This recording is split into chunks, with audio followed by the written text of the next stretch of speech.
Welcome to my YouTube channel. In this video, we will talk about what is Bitcoin. Bitcoin is the first and most widely recognized cryptocurrency. It enables peer-to-peer exchange of value in the digital realm through the use of a decentralized protocol, cryptography, and a mechanism to achieve global consensus on the state of a periodically updated public transaction ledger called a blockchain. Practically speaking, Bitcoin is a form of digital money that exists independently of any government, state, or financial institution, can be transferred globally without the need for a centralized intermediary, and has a known monetary policy that arguably cannot be altered. At a deeper level, Bitcoin can be described as a political, philosophical, and economic system. This is thanks to the combination of the technical features it integrates, the wide array of participants and stakeholders it involves, and the process for making changes to the protocol. Bitcoin can refer to the Bitcoin software protocol as well as to the monetary unit, which goes by the ticker symbol BTC. Launched anonymously in January 2009 to a niche group of technologists, Bitcoin is now a globally traded financial asset with daily settled volume measured in the tens of billions of dollars. Although its regulatory status varies by region and continues to evolve, Bitcoin is most commonly regulated as either a currency or a commodity and is legal to use, with varying levels of restrictions in all major economies. In June 2021, El Salvador became the first country to mandate Bitcoin as a legal tender. Bitcoin's origin, early growth, and evolution. Bitcoin is based on the ideas laid out in a 2008 white paper titled Bitcoin, a peer-to-peer electronic cash system. The paper detailed methods for allowing any two willing parties to transact directly with each other without the need for a trusted third party. The technologies deployed solved the double spend problem, enabling scarcity in the digital environment for the first time. The listed author of the paper is Satoshi Nakamoto, a presumed pseudonym for a person or group, whose true identity remains a mystery. Nakamoto released the first open-source Bitcoin software client on January 9, 2009, and anyone who installed the client could begin using Bitcoin. The initial growth of the Bitcoin network was driven primarily by its utility as a novel method for transacting value in the digital world.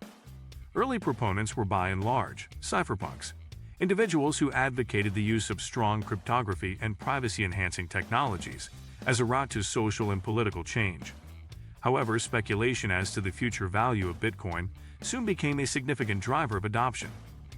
The price of Bitcoin and the number of Bitcoin users rose in waves over the following decade.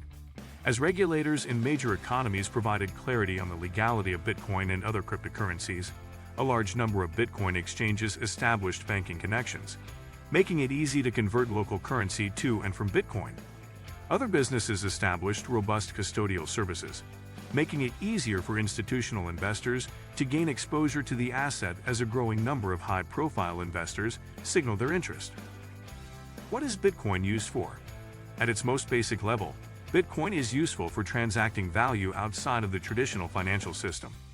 People use Bitcoin to, for example, make international payments that are settled faster, more securely, and at lower transactional fees than through legacy settlement methods such as the SWIFT or ACH networks.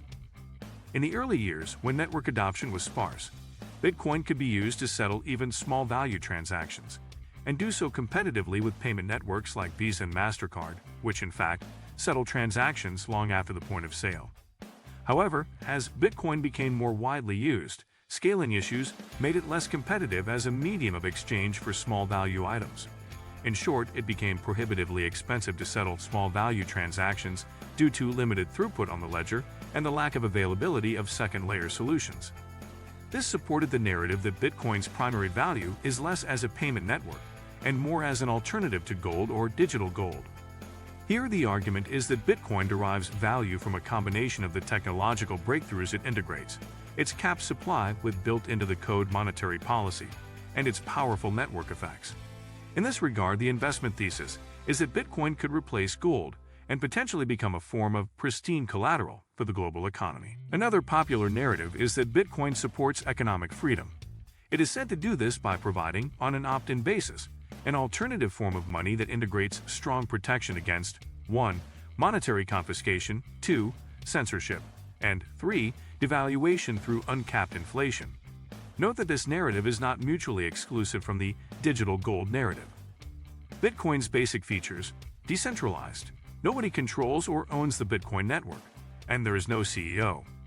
Instead, the network consists of willing participants who agree to the rules of a protocol, which takes the form of an open-source software client.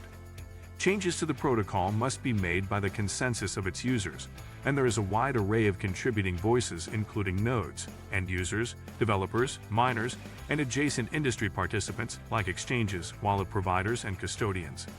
This makes Bitcoin a quasi-political system.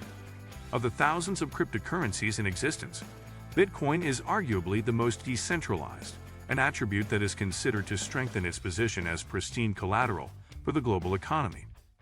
Distributed. All Bitcoin transactions are recorded on a public ledger that has come to be known as the blockchain. The network relies on people voluntarily storing copies of the ledger and running the Bitcoin protocol software. These nodes contribute to the correct propagation of transactions across the network by following the rules of the protocol as defined by the software client.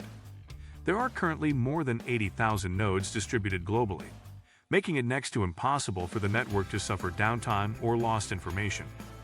Make sure to watch the full video. Let me know in the comments section below. Before you go, please hit the like button and subscribe to my channel. Thanks for watching.